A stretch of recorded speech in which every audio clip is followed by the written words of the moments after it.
And we are recording.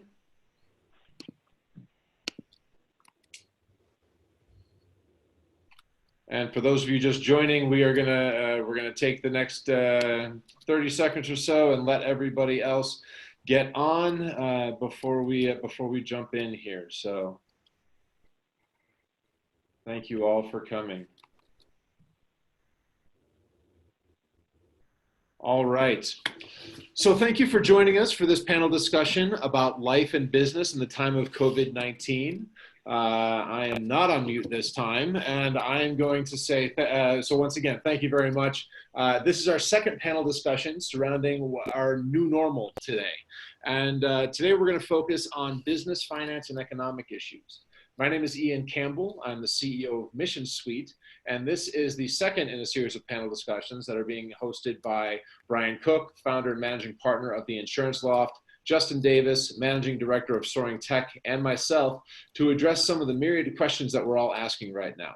While Brian, Justin, and I were discussing the current crisis, we decided that instead of trying to come up with our own conclusions based on what we're hearing in the media, it would be helpful to gather some people who know what they're talking about to answer some of the more specific questions that we all have and hopefully gain some clarity around some of the important topics at hand. As I mentioned, today we'll be discussing the business, financial, and economic issues of this pandemic in today's panel. Before I jump in and introduce the panelists, I would like to just call everyone's attention to the Q&A button at the bottom of their screen.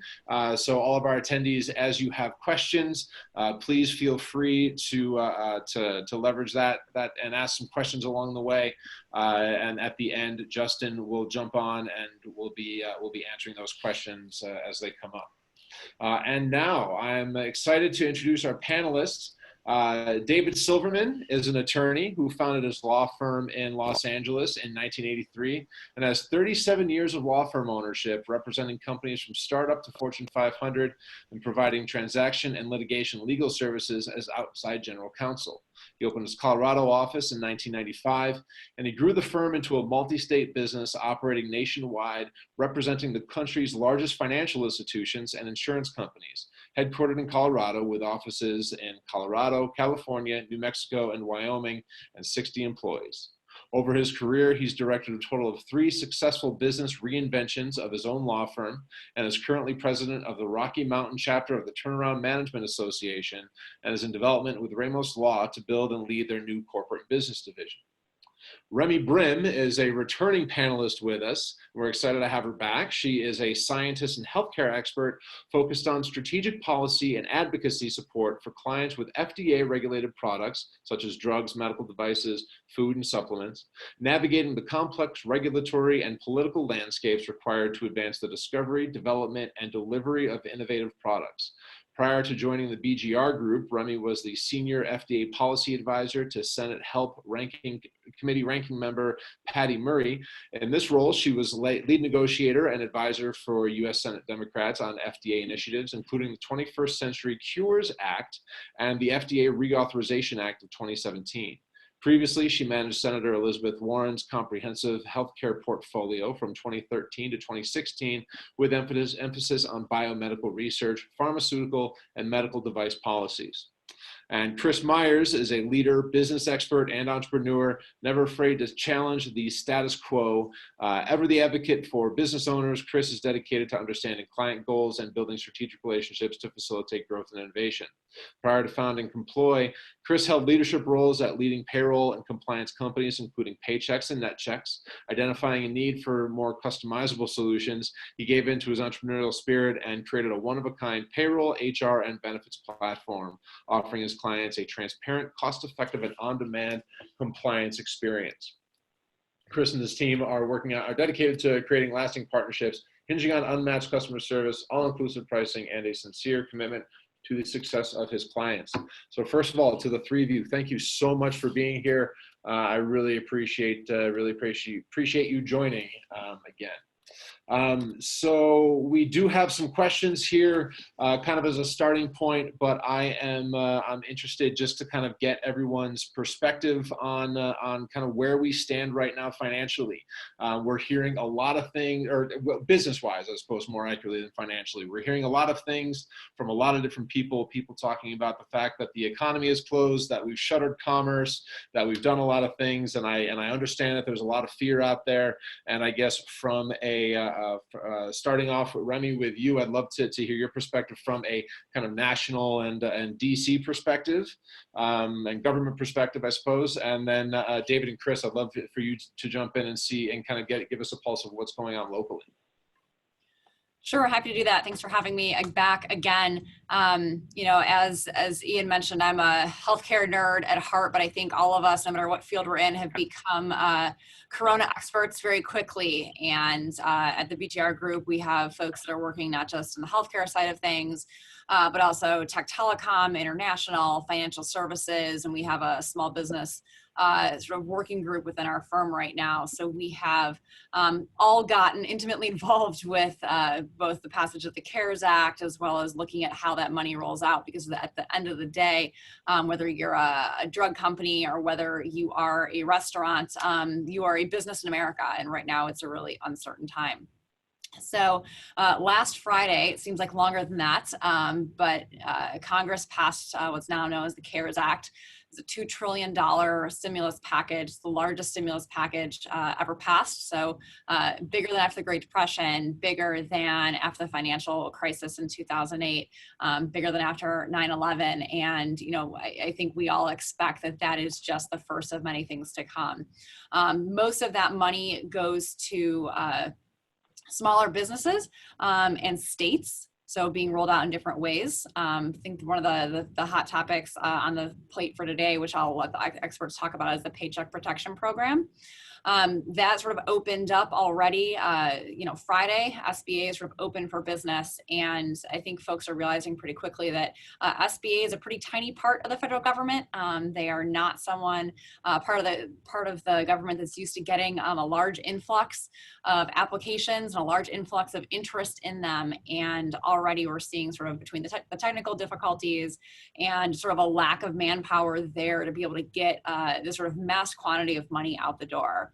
I will end with just some late breaking. I think over the course of the day today here in DC, we're hearing that there's potentially going to be additional money going out the door for the Paycheck Protection Program and SBA, potentially even by the end of the week. And that looks like something probably around $250 billion to bolster the program, which is already looking like it's going to be massively underfunded, even with the large stimulus that was passed a week ago.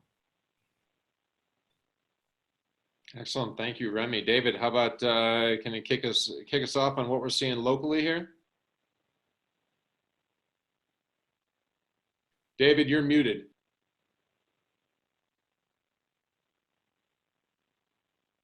Everybody's scrambling to get their hands on the $349 billion portion that is the Paycheck Protection Loan. It's, you know, the initial analysis was, do I apply for this now and just go through the cluster and hopefully you know, it all comes out okay eventually, or should I wait until the process is smoothed out a little bit and we get over that initial hump, which everybody expects, and then go ahead and apply for it? I think that question has been answered with the, you know, with some of the, with the rumors that there isn't enough money out there, there may not be enough money, which Remy has put that rumor to rest. That is not a rumor, apparently is true.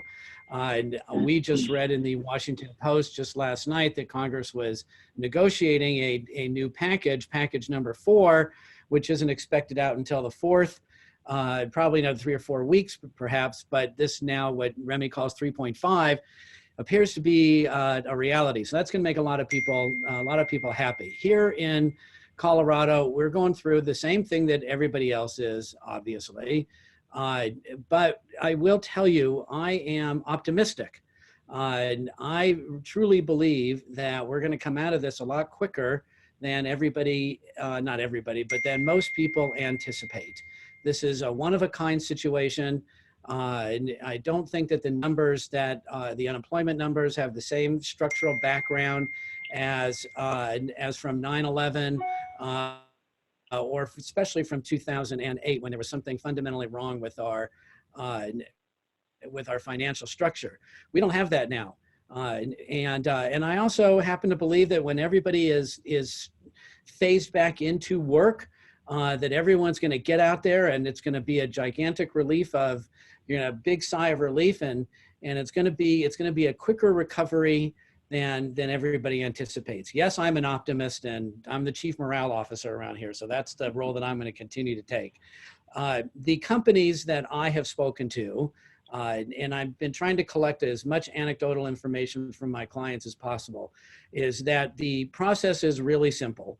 And you got to just put together the right information, and it doesn't have to look beautiful. It's not like you're applying for another loan under normal circumstances. With the personal guarantee elimination and with the banks being very, very incentivized, everybody should, to make these loans, everyone should be out there getting these things as quickly as possible. The unfortunate piece I'm hearing about is that banks are tending to look only to their existing clientele as opposed to anybody else who walks in the door. And that's really unfortunate. Now, what is going to happen is that a lot of these banks that are not currently SBA qualified are going to be SBA qualified. Yes, the part of the CARES Act reduces or I should say opens up the availability to more SBA lenders like never before. And there's a tremendous amount of incentive. So for the banks to loan this money, they're getting a hefty fee out of all of this on top of your 1% interest, which to you and I is nothing, but to the banks, that's more than they're getting on treasury bills now. That's actually how the SBA and the administrator determined that 1% is the right number. So they're very incentivized. So I think there's going to be a lot of money that's going to get injected into the economy in relatively short order. And then from a medical point of view, here in Colorado, we got some good news from our governor last night that even though our stay-at-home order has been extended from the 11th to the 26th, okay, it looks like we may have hit the curve a little bit earlier, hit the peak a little bit early, which is great, which is right in line with what happened in Northern California. And even in New York, the report I heard this morning was there were more recoveries than new cases yesterday. And that's a really good sign. So from your chief morale officer, keep your head up, keep going. It's going to work. Awesome. A little bit of hope there. I like it. Chris, can you kind of give me, from payroll, HR, compliance, kind of in your world, what, can you kind of give me a rundown of your thoughts on this? Just kind of kick us off. Yeah, absolutely. I think when all of this first started happening, we started seeing the government mandates, for stay home and non-essential businesses need to, cease operations, such as the restaurants and clubs and so forth, those types of businesses. The biggest fear stemmed right away from those business owners trying to figure out how to downsize or minimize their overhead costs, things on payroll and benefits and so forth, but while trying to do that and navigating the Department of Labor compliance as well. So trying to find, is a leave the correct option, or furloughs or layoffs, and what are the ramifications in putting each of those employees on each of the different types of leaves that are available to them.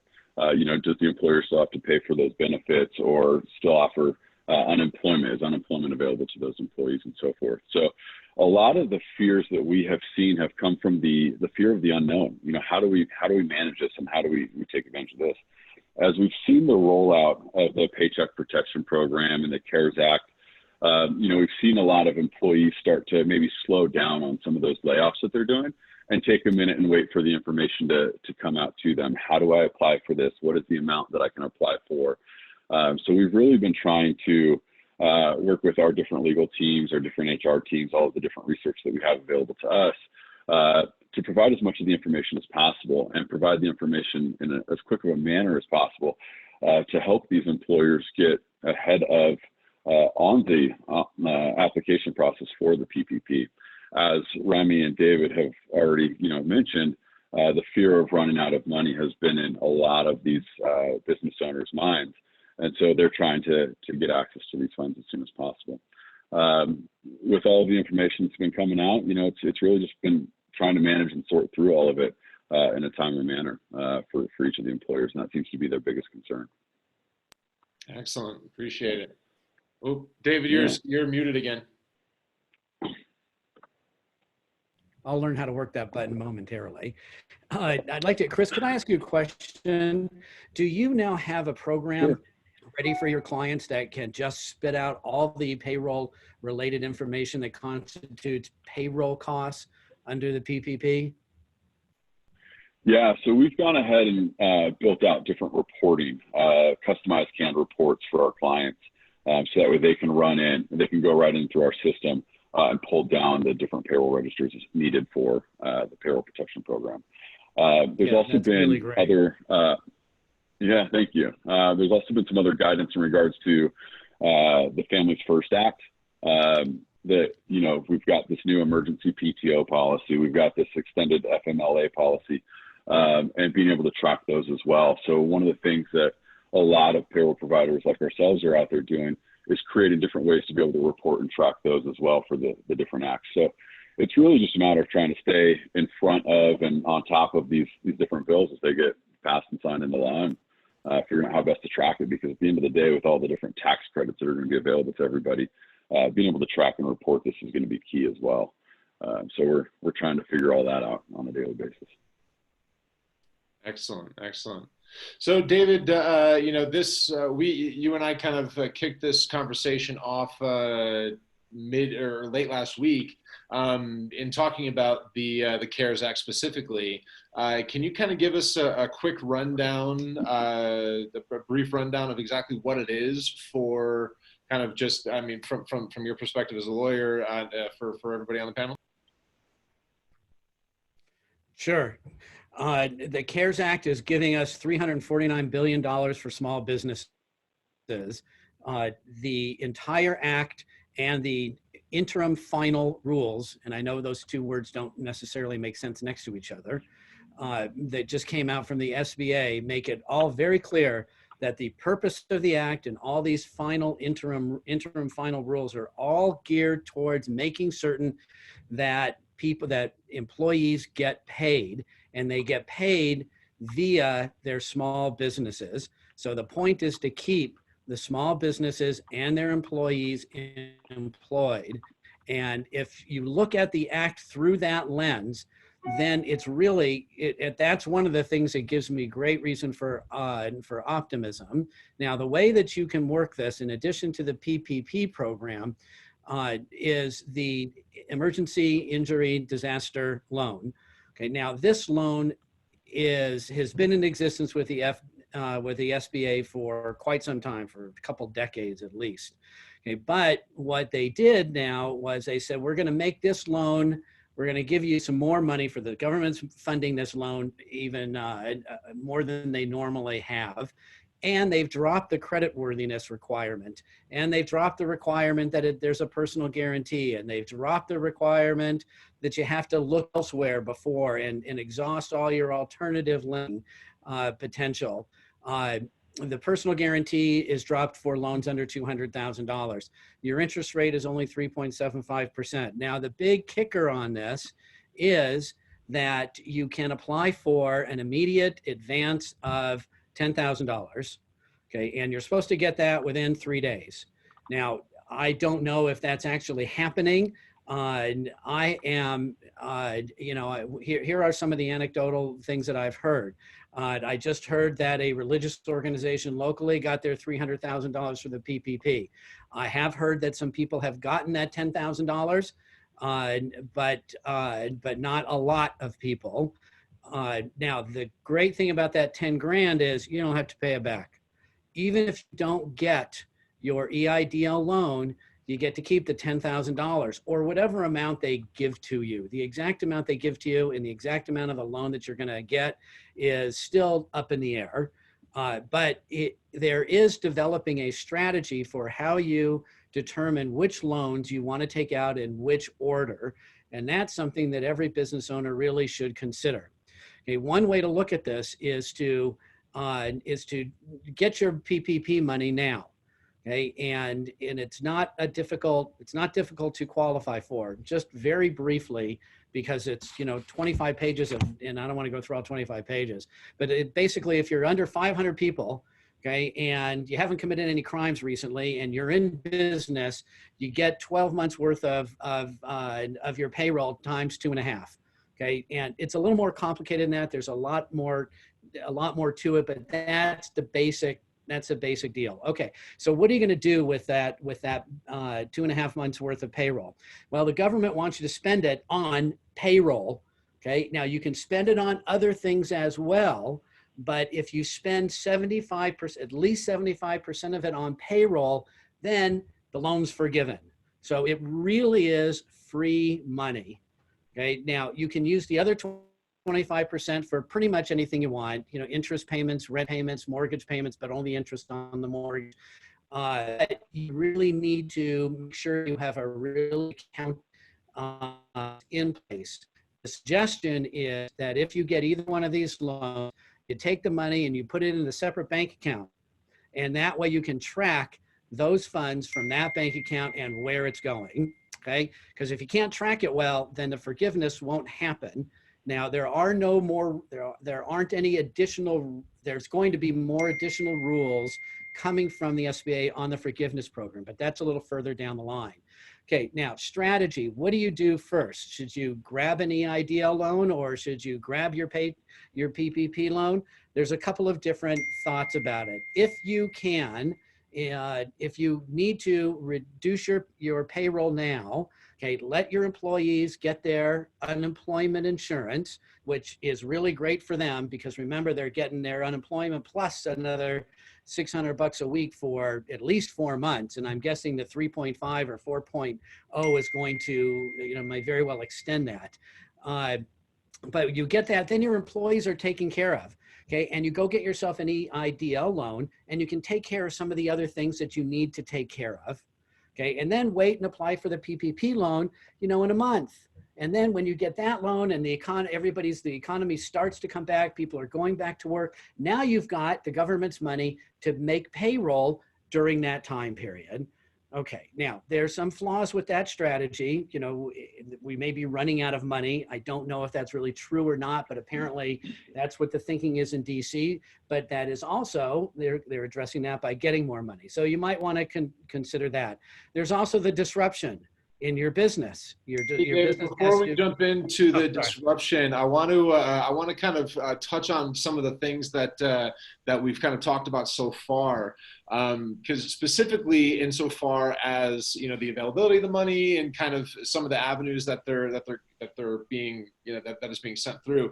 Now, Remy, you mentioned earlier that the SBA is used to kind of taking out more of a backseat role, not really used to being in the spotlight like this. Why are they the chosen vehicle for this? Why not someone like the IRS? God knows they, I'm certainly paying money to them. Why, why? So kind of help us kind of understand why the SBA was the chosen vehicle and not one of the other institutions that maybe that is used to kind of having a large scale operation like this. Yeah.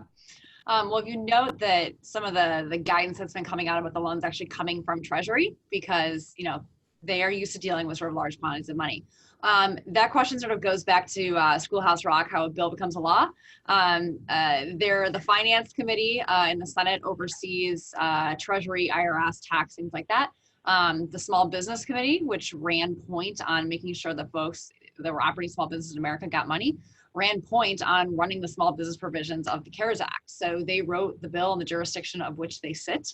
The SBA has the types of the definitions of small business, that's who they're used to dealing with. So that is where the program was written. Could they have done it through the IRS? Yes.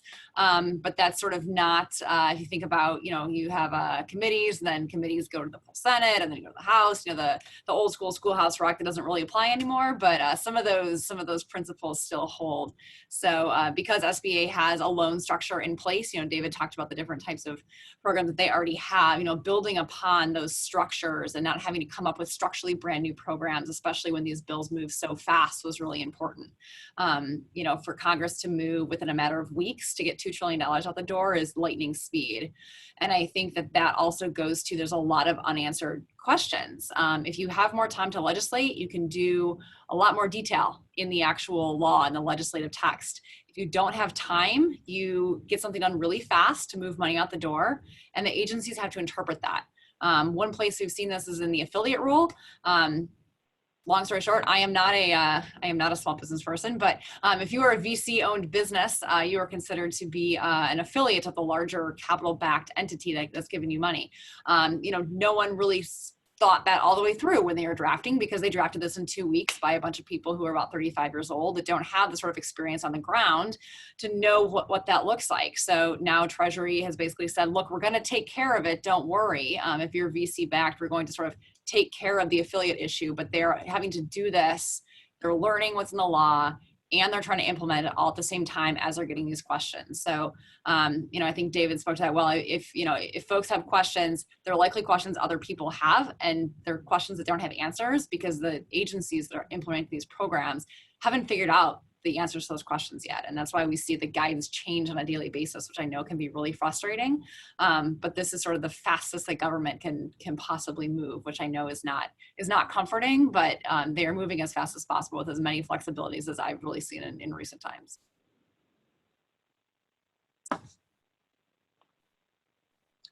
Ian, I think you're muted. Here we go. Got it this time. It had to happen once. It's got to happen once on each panel, I think. I was actually trying to answer a question here. What's that? I was trying to answer a question online here. Yeah, right. I didn't want to hear all the typing. But so I guess you know, I've heard over the course of the past 5 days or so, you know, that the administration is saying we're ready to roll. Let's make this happen. Go time is Friday, and then I'm hearing banks saying we're not ready. This is not time yet. Which one is true? Yeah, they all are. Look, Yeah. folks, it's the government. I'm sorry, were you directing that question to me? No, I guess to all three of you, really. Go for it, David. Listen, it's the government. In the best of times, it doesn't work as swiftly as we want it to. Yeah. Listen, the stuff, we were supposed to have our money April 3rd, you know, Right. under the PPP program, right? And obviously that isn't going to happen. You know, the banks, it's happening, but it's happening at government speed. And, you know, we just have to suck it up and go with it. And Okay. just, again, look at the bright side. It's going to happen. It's Right. happening. And there are people that are getting the money, and this is a good thing. Okay. Chris, you had something to add to that. Yeah. So in our experience that we've seen, it's not only at the government level, but it's the banking level as well, where we're starting to see they're trying to figure out their process too, right? They've been told, hey, you can go ahead and issue these loans, not come up with a process for it, right? So we've seen, even on our personal experience, the difference at Wells Fargo, the difference at a local credit union, and the difference at Chase. They all opened up their loan applications in a different manner at a different time. You know, some opened up Saturday, some opened up Friday even. So it's been the banking as well. So not just a governmental issue from kind of the delays and the different experiences people are seeing. Okay. All right. So Chris, you know, kind of directed towards you, you know, I mean, there's a lot of people on here that are independent contractors, you know, that have an S corp, that are kind of filing for themselves and whatnot. Is that, you know, from a payroll compliance perspective, you know, from your perspective, is that something that can, you know, how do they get money? Are they allowed to do so? Is that, or does it need to be a bigger company? Sure. So that was one of the big questions that kind of came out there right at the beginning. If I have a company and I'm paying independent contractors, can I roll that up into my payroll expenses? And the answer to that's no, because what they've gone ahead and done is, as of I believe it's April 10th, they're going to be opening it up for independent contractors and those sole proprietors to be able to go ahead and apply for their own portion of the Paycheck Protection Program. So it's not considered a payroll expense for the small business. It'd be considered a self-employed, and they can go ahead and file for their own Paycheck Protection Program as well. Okay. All right. So as far as the emergency relief, David, kind of what you were talking about, kind of quickly, is all it takes really an LLC and a tax ID number to get the $10,000, or is there some additional restriction to that? Now, yes and no. I mean, you don't need, there's no other restrictions to it. And yes, all you need is a name and a social security number if you're a sole proprietor or you're an LLC, or what your tax ID number. It's a 10-minute application online directly with the SBA. You don't have to go through a bank for this. And yeah, I do not know why you wouldn't apply for it. Absolutely. So if I have multiple LLCs, do I get to apply multiple times? I mean, is this like, They all have, you know what? No one's asked you that question. I think that if each of your LLCs needs the money, then yeah. Okay. All right. You should. Okay. Yeah. Now, when it comes to the PPP program, remember there's some affiliate issues. So the same rule won't apply to the PPP program. Okay, and I'm not going to go through those exceptions, but you can every company can apply once for the PPP. That's it. Okay, if you have some affiliate, which part of which the definition is of common ownership, then yeah, you may run into a problem of duplicating that program, and you don't want to do that. So I want to actually kind of jump back to a question that I had, a question that you kind of brought up a little bit about disruption in the business and kind of, how long this is going to actually kind of cover us and whatnot, before kind of jumping in to some of the future stuff. And Remy, I'm hoping that we can kind of tap you for what you're hearing around your circles in DC for that as well. But just as far as kind of the disruptive aspect of this, of COVID, of the coronavirus, COVID-19, of the quarantines and all that good stuff, for all three of you, I'd love to hear kind of your perspective on this. David, maybe kind of jumping in with you, just from a disruption standpoint, because you mentioned disruption to the business. How is that something that's going to be covered? Is it something that we can expect to see relief for the government, or is it kind of, well, this is kind of part of the risk that you take from owning a business, and we're doing the best that we can? Yeah, the CARES Act and all the other ones that came before and the ones that come after, this is all going to be all the relief you're going to get from the government. As far as handling disruption as a subjective issue, how you deal with your employees and your vendors and your partners and all of that, that's up to the individual companies, and it's up to the individual, dictated by the individual personalities involved. And that will very much govern how we recover from that. So as just a very quick example, if your landlord is not helping you out at all, it's going to make life difficult to recover. If you've got 50 people in this office building and the landlord is saying, I want my rent and I want it now, then that's going to make the recovery harder. And on the other hand, if they're going to work out something, and there's a myriad of different workouts that I've seen, then that's going to make all the difference in the world. It's up to all of us individually and how we treat each other. Simple as that. Chris, your perspective on that?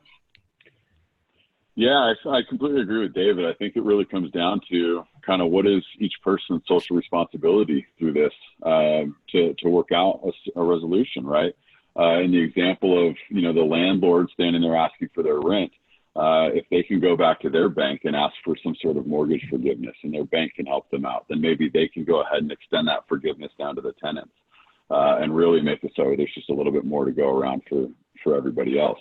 So they can continue to utilize those funds to pay, at the end of the day, the end workers, right? Those employees, so they can have more money to put back into the economy. So I think that, it really is, what is everybody's, social responsibility and what can they do to contribute their portion? Yeah. And if you're asking our take on it. If you're asking for a rent deferment or something like that, you should know that one of the provisions of the CARES Act does provide for a forbearance from federally backed mortgages and moratorium on evictions. Okay, so when you ask your landlord for a break, ask him or her if they have a federally backed mortgage.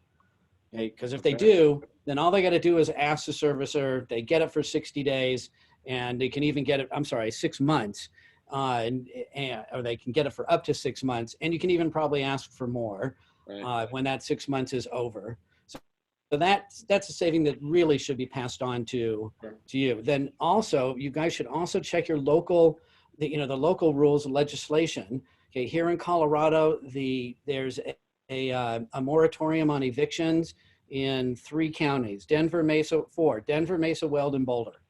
Okay, now the Colorado Supreme Court has left this up to the judges around the state. So check your state, see what's going on with that. Okay, and there's also a moratorium on evictions for multifamily housing as well in the CARES Act. Okay, excellent. Yeah, we do have people here on the attendee list nationwide. So definitely check your local information there. So Remy, as far as from your perspective on here, as far as this conversation goes, from the disruptive aspect of it, what are your what kind of thoughts do you have? I mean, I agree with both Chris and David. I mean, so much of the disruption is local. Yes, on the federal level, we, pass legislation and we make legal changes and we push federal money out the door. But so much of this is happening regionally. The situation in the healthcare systems regionally in Michigan or New York or Florida or California is very different than it is in other places of the country due to volume and burden of disease. Even here in the DC metro area, we have Maryland, Virginia, and DC that are all, right next to each other, but are very different jurisdictions. DC and Maryland have a stay-at-home order. Virginia, it's a little bit looser because it's a different state. They've taken a little bit different tack. Can't play golf in Maryland, but you can play golf in Virginia if you cross the river. Can't play golf in DC, but if you cross the river, you can. That's helped my mental health, so I'm very aware of what's open. The different schools. Some schools think they might come back. Some schools are definitely closed to the end of the year. So disruption is going to be not coming down from the federal level, but it's really going to be on the state level. And I agree. I mean, it seems like right now people are in a very overall good mood and are trying to help each other out. They're trying to, whether it's paying their nail techs early or whether it's paying their contractors early because they can't work right now, but they know they're going to work later. And, some of us have, secure jobs right now, others don't. Trying to make sure that those, that we rely on in sort of, normal times are getting what they need. I think everyone's been, that I've seen has been very generous, and everyone's looking at this as sort of a citizens of the world moment. But there's going to be the cases where, yes, a landlord's going to defer their mortgage and they're still going to collect rent and they're going to try to kick people out. And if they don't know they can't be kicked out, or they don't know that their landlord has been able to get out of that mortgage, you're going to see some of those issues. So I think to the extent that there is sort of more action on the policy side on the federal level, which there will be over the coming months for sure, how those types of issues come together and how we see how people react to these different things on the individual local level, I think is going to end up trickling up into some greater federal policies as well, not just for right now, but really, throughout the months, more that's going to be forward looking to thinking about how to preventing things like this from happening, or if we have things like this happen again, whether it's from disease or otherwise, what are the structures that we should have had in place or should have thought about to prevent some of the disruption that we're seeing now. Excellent. I appreciate it. So I'm going to ask one more question here. Remy, I want to kick this off with you, and then kind of hear some quick answers from everybody on the panel before jumping over to Q&A. We'll bring Justin back on. He can read some of the questions and answers that we have, he can read some of the questions. You can provide the answers for that we have from some of the attendees here. But my question here really goes to recovery and longevity, right? What happens next? And where, 6 months down the line, 9 months down the line, a year down the line, right? What does the economy look like? David mentioned that we're hoping to see something, like a quick recovery, kind of that sigh of relief and whatnot. I guess Remy, and I'd like to start with you, and kind of understanding what you're hearing around DC. Where do you see that going? Sure. So in terms of how, and this, again, all of this changes day by day. So what I tell you today, the rumors could be different tomorrow. So take it all with a little bit of a good DC grain of salt. Their members are supposed to be back in 2 weeks after Easter. This week and next week, they're supposed to be off anyway for the holiday. They're supposed to be back. No one thinks that's going to happen. The DC stay-at-home order is going on longer than that, and I can't imagine the city would be very thrilled with having people from all over the country fly back in and sort of redescend upon the city after everyone's been locked down. So members are back in their states. They're seeing what's going on. They're collecting information. They're sort of feeding that back to their staff who are all here working from home. We do expect that, you know, as David mentioned, you know, people have been talking about what's the next package. We've had 3 Corona packages so far. CARES was the 3rd. People have been talking about the 4th that we anticipate probably end of the month or early May. In between that, because, you know, I mentioned before, seeing that there's probably more demand for Paycheck Protection Program and other programs through SBA, probably another about $250 billion coming as early as the end of this week, which is sort of lightning speed. They're trying to figure out how to do that by what they call unanimous consent. So they basically only need like 1 member to go down. They don't need all the members there because there will be no one in the chambers to object, and they can pass that bill pretty easily. In terms of sort of step 4 and even step 5, we do expect to see sort of more and greater policy, you know, in end of the month. And then, you know, people talked about 5 and 6, these different packages, but, you know, I think it's too early to tell because we just don't know the full impact yet. I mean, I feel like, you know, this seems to have been stretching on for a long time, but really we were all sort of living pretty normal lives even a month ago. So we're pretty early in this process, and I do appreciate David's dose of optimism. I am not living in a very optimistic mind space right now. So I do appreciate sort of the uplifting message. I think that's what we're all hoping for, is that, you know, everyone stays home, we flatten the curve, or we hit the peak of the curves earlier, and then we can all sort of resume things as normal. I think that's the anticipation. And because we don't have some of those structural disruptions, we are able to pick back up. But I do think that, you know, we sort of have to look at what's happening, whether it's, you know, different changes to the healthcare system, whether it's financial changes, what's going to be in those sort of future packages and future ways to help the country recover economically or otherwise. We're not going to know until we sort of see how this plays out over the next couple of weeks. And I think the next couple of weeks are going to be critical in so many places of the country, and they're really going to inform what we expect to see over the next couple months. Absolutely. Absolutely. Chris, what about you? A year out, where do you see us?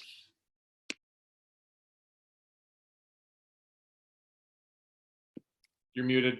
Sorry, just realized I was on mute too as soon as you called me. You know, a year out from now, the hope and the keeping that optimistic is that, you know, we found a way to get rid of this thing, right? Get rid of coronavirus. So that way people can eliminate their fears, get back out into the workplace, start going back out to eat. So we can start rebuilding our economic system from the ground up, right? We need people back out there shopping, spending money, going to restaurants and so forth. And at that point, those small businesses will then be able to get back to rehiring, starting to rebuild their staffs, bringing people back from those furloughs and those extended leaves. And it's just going to be a slow process. You know, I don't see it being anything too quick, but I do think that everything that our government's doing with these different stimulus packages, whether it's CARES Act, you know, 3 or 3.5 or 5, I think all of that's going to help us, you know, kind of get back in the right direction without having too many negative financial impacts for us. But I mean, I think it's really going to be a long time coming, and figuring out how the small business is going to be able to regrow and sustain back to business as usual. Yeah. So, or whatever the future of usual is. Right. Exactly. David, final thoughts on what the future holds before we jump into Q&A here. Okay, I think I've probably made my attitude clear. I'm not qualified. I'm far from an economist. I'm a lawyer. We can't even count, let alone figure out economic theory. Unless it's in 6-minute increments, right? Right, exactly. But I do think that in a year we'll have a vaccine. I think we're going to live with this forever. I think this is a generational event. And I do think that over the course of the next generation or two, I would hope that there's some kind of a substantive change in the way that we view our lives, our economy, and our people. And if this has done nothing else, it's really sent the focus from an economic point of view onto the small business. And, you know, everybody's always talks about that we're an 80% consumer driven economy and that we rely on small businesses more than large businesses. And if this doesn't bring that home, and we don't make changes in all sorts of different fiscal policies and health policies, then I don't know what will. And that's what my hope is for the future. Excellent. Thank you very much. All right. So I'm going to bring Justin back on here. Justin, can you activate your video for me? And I'm going to shut my video off, and I'm going to allow Justin to jump in and handle the question, the Q&A. Hey guys. All right, so I'm going to start by recapping up a couple of things I think that are important for people to hear, and I do want to get your feedback on it. But David was having a sidebar conversation and mentioned that he just called the SBA for an update on his application. They said to call back on Friday because they're overwhelmed. So he recommended sending an email to disastercustomerservice@sba.gov and include your application number in that. Again, that email address is disastercustomerservice@sba.gov to get more information. So if you're having trouble reaching them on the phone, definitely try email. And we can include that in a recap email as well. Yep, great. And I also want to, there are a few similar questions here. So I appreciate, we've got Todd, Rebecca, Cynthia, and Anonymous all asking kind of similar questions here about 1099, sole proprietors, S-corps with one employee, that sort of thing. So I just want to kind of recap what I've understood from this conversation. Tell me if I'm wrong here. But if you're a sole proprietor or an independent contractor, so a 1099 person, you would want to wait until the 10th to submit your application, and you should go to your local bank, especially ideally somewhere where you already have a relationship. Submit your PPP application on the 10th with your bank and proceed from there. So first, Remy, have I gotten that right, generally speaking? I would defer to the others who are more familiar with sort of the ins and outs of the program. I'd ask the lawyer. Okay, fair enough. David. Okay, you're a sole proprietor, and I'm gonna read from the interim final rule. Says you are eligible for a PPP loan if you are an individual who operates under a sole proprietorship or as an independent contractor, or, and this is the important language, eligible self-employed individual. Now and you were in operation as on February 15th, 2020. Now I interpret that language to mean that if you are a sole owner, a single member LLC, a sole shareholder PC or S Corp, then yeah, you are eligible, or you're an LLC and you file as an S Corp, that would fall under the category of eligible self-employed individuals, because clearly that's where they were trying to fill this hole. They don't want the employers to include, as Chris said, they don't want the employers to include independent contractors, sole proprietors, et cetera. So they made a separate category for them, and that's how you apply. That is starting Friday. Gotcha. And so I'm going to ask Cynthia's question verbatim, and I'd be curious. There's another question within this that I think would be interesting about owner draw. But Cynthia asks, I form my law practice as an S Corp. I have no employees other than myself, and I also take a draw. Am I eligible for the PPP? And if so, do I apply as an employer or a sole proprietor? So it sounds like she would apply as a sole proprietor, even though she's an S Corp. Yeah, that's my interpretation of it. Okay. And if I apply for that loan, the other loan that you referred to earlier was the $1,000 loan. I really want to see what happened on that. If I apply for the PPP, that's exactly the way that I'm going to apply, and we'll see what happens. Now, one caveat, your bank may have something to say about this. So, okay. You know, what the act says, what the interim rule says, and what the bank says, three different things. Okay, and so she also mentions owner draw. So if somebody's taking a distribution or a draw, is that used to calculate payroll costs? And maybe Chris, I don't know if you're better suited to answer that question, but you know, what is the totality of payroll costs for and others? The way that it's written, it doesn't specifically call out draws or distributions, but it does say, you know, all compensation associated, or all wages associated with compensation. So the way that we've taken to it is, yes, you can include those draws and distributions as part of the compensation when applying for the PPP loan. However, it's only wages up to $100,000. So if you are an S Corp owner and you're taking a salary of, $120,000, and you're taking distributions and drives on top of that, you can't include that into your payroll cost because it's only the cost up to the 100,000. On the converse side, if you're taking a salary of 75,000 and taking distributions on top of that, then you would be able to take the additional 25,000 up to that 100,000. That's the guidance that we've received so far from our banking partners for the application process. Okay. And does anyone have anything to add to that? I think that analysis is right on the money. Okay, fantastic. So Nicole's asking about a particular industry. I think this applies to a lot of folks in similar industries. She says, hi, I'm in the events industry, trade shows, meetings, and conferences. How long do you think I should be making plans to keep my company on life support? So I'll take a stab at that. I mean, I'm not going to sort of try to give you a crystal ball projection. But, I think you've seen, I mean, I've had conferences as far out as June and July already get pulled down and go digital. We have hotels shut down, things like that. So I think it's going to take some time. I know it's conference season right now in the spring, and that's sort of been shot for this year. But I do think given, the airline bailouts and things like that, folks are ready to go back to work. So in terms of, when things start to lift, there isn't necessarily going to be a slow ramp. The airlines will be ready to fly.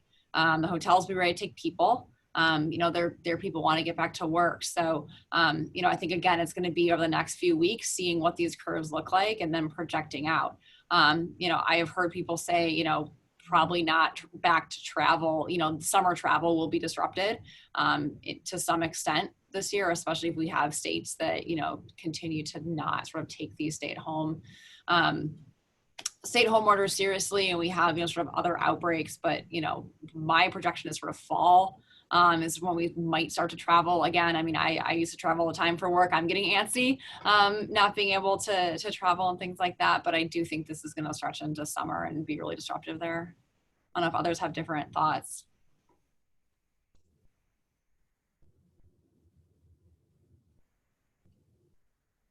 Sounds like maybe a no. All righty, so I do have another question here for you.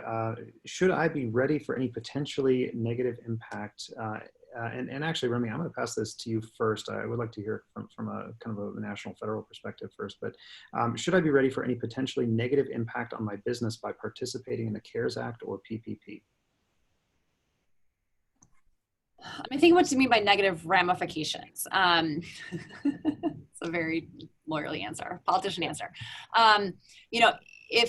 If you qualify for if you qualify for multiple programs and, you're not sort of stretching or fudging, then you should apply for multiple programs. That's what these are for. And they're built to be complementary to each other. If you're stretching, the IRS can come find you. The other, you're breaking the law, whether it's on the IRS side or SBA side, that's probably not recommended. I have gotten this question actually from folks in the biotech sector. There are small businesses, but obviously there's a large conversation raging because it's sort of on pause right now, but on drug pricing. If they're planning to launch a very, very expensive drug in the next year, that will probably grab some headlines, and they're considering whether or not to take government money right now, that's a consideration. That's not sort of a legal consideration, that's a PR consideration. So I think depending on what business you're in and whether you, do other business with the government, sort of what your stakeholder mix looks like, what those different considerations are, those are potential ramifications, but they're sort of outside the legal ramifications. It's more of a PR ramification. Okay, fair enough. David, from a legal perspective, what else should they be thinking about, if anything? I can't cite you exactly where this is, but I recall reading that when you get your loans, the loans under the PPP are deferred, but there's not supposed to be any credit reporting on any deferrals, and I can't quite recall exactly when, where I read that. So I'd have to look that up, and if you have that specific question, then just give me a call later, and I'll go find it. But I would not expect that at all. I mean, not from a legal perspective. the only debates that I've been hearing is they're moral debates or social debates. Do you need the money? No, but it's there, and I'm always good to take free money. Well, then you're taking it out of somebody else's hand that does need the money. That's your own personal consequence. That's a personal choice. But from a legal ramification, I don't see any. Okay. And Chris, what should people be thinking about here?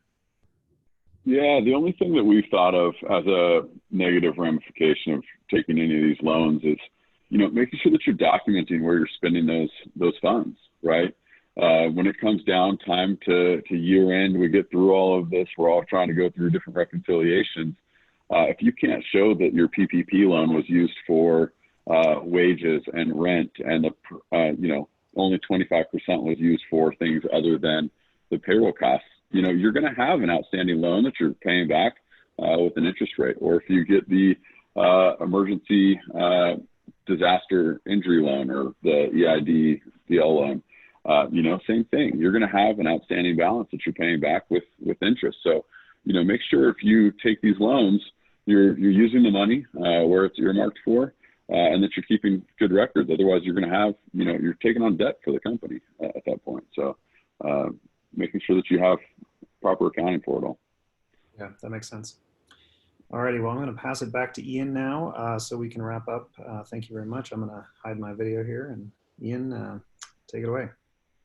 Thank you, Justin. I appreciate it. I hope, excuse me, for all the attendees, I really hope that that we got all your questions answered. If we did not, then definitely shoot me, Brian, Justin, an email, just kind of reiterating, and we'll see if we can get them answered by one of our three panelists here. So final thoughts. I'd love to hear final thoughts from all three of you. Chris, let's start with you.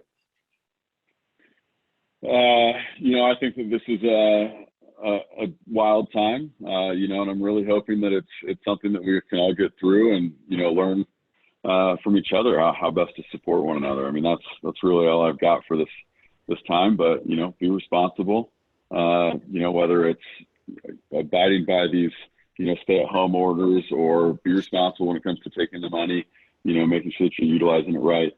And if you've got questions, reach out, please don't. I don't want people to feel like they're ever alone going through something like this. There's a lot of resources out there, whether it's myself, one of the other panelists, or any other business experts out there. There's a lot of information, and it's moving fast. So please reach out and seek guidance if you've got questions. Awesome. Thank you. David, just kind of going clockwise here, or counterclockwise, I suppose. David, go ahead. Final thoughts. Same, just be optimistic, stay with it. We're going to get through this, and this is going to end. It's not going to end as abruptly as it started, but it will end.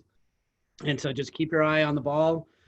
Do what you can for your business. I mean, this is the time when leadership matters most. And, if your business is closed or closing or just shut way down, this is a great opportunity to take care of all those things on your to-do list that you haven't been able to do because you're too busy running your business. Now's a great time to work on your business, get yourself a loan, make some plans, and go out and build this thing up. Because when you get through this and come out the other end, you're going to be really, really proud of yourself. And you would have done a great thing for yourself, your family, and all the employees that you've got and their families. Awesome. Thank you. Remy, how about you? I don't know if I can follow that. That was such a feel-good message. I would just say, folks in DC, members in Congress, as dysfunctional as this place is, are really trying to make things better, at least to the extent they can on the federal level. But everyone just be safe, wash your hands, stay away from people, cover your cough. That's all we can really do right now. Excellent. Thank you so much. Well, to all three of you, thank you very much. We really appreciate it. You gave some great insight, and I've actually already gotten some feedback from some of the attendees thanking us for this as well. So really appreciate it. Remy, David, Chris, thank you so much for being here. And to all the attendees still on, we will be doing, we're going to be continuing these for as long as they are valuable. So if you have any thoughts or questions or anything like that, you know, that you'd like to see another panel on, definitely reach out, and we'll see what we can do to make that happen. So once again, Remy Brim, David Silverman, Chris Myers, thank you so much for being here. Great. Thanks for having us. Appreciate it. All right. Well, have a great day, everybody. We'll talk to you all soon. Bye-bye.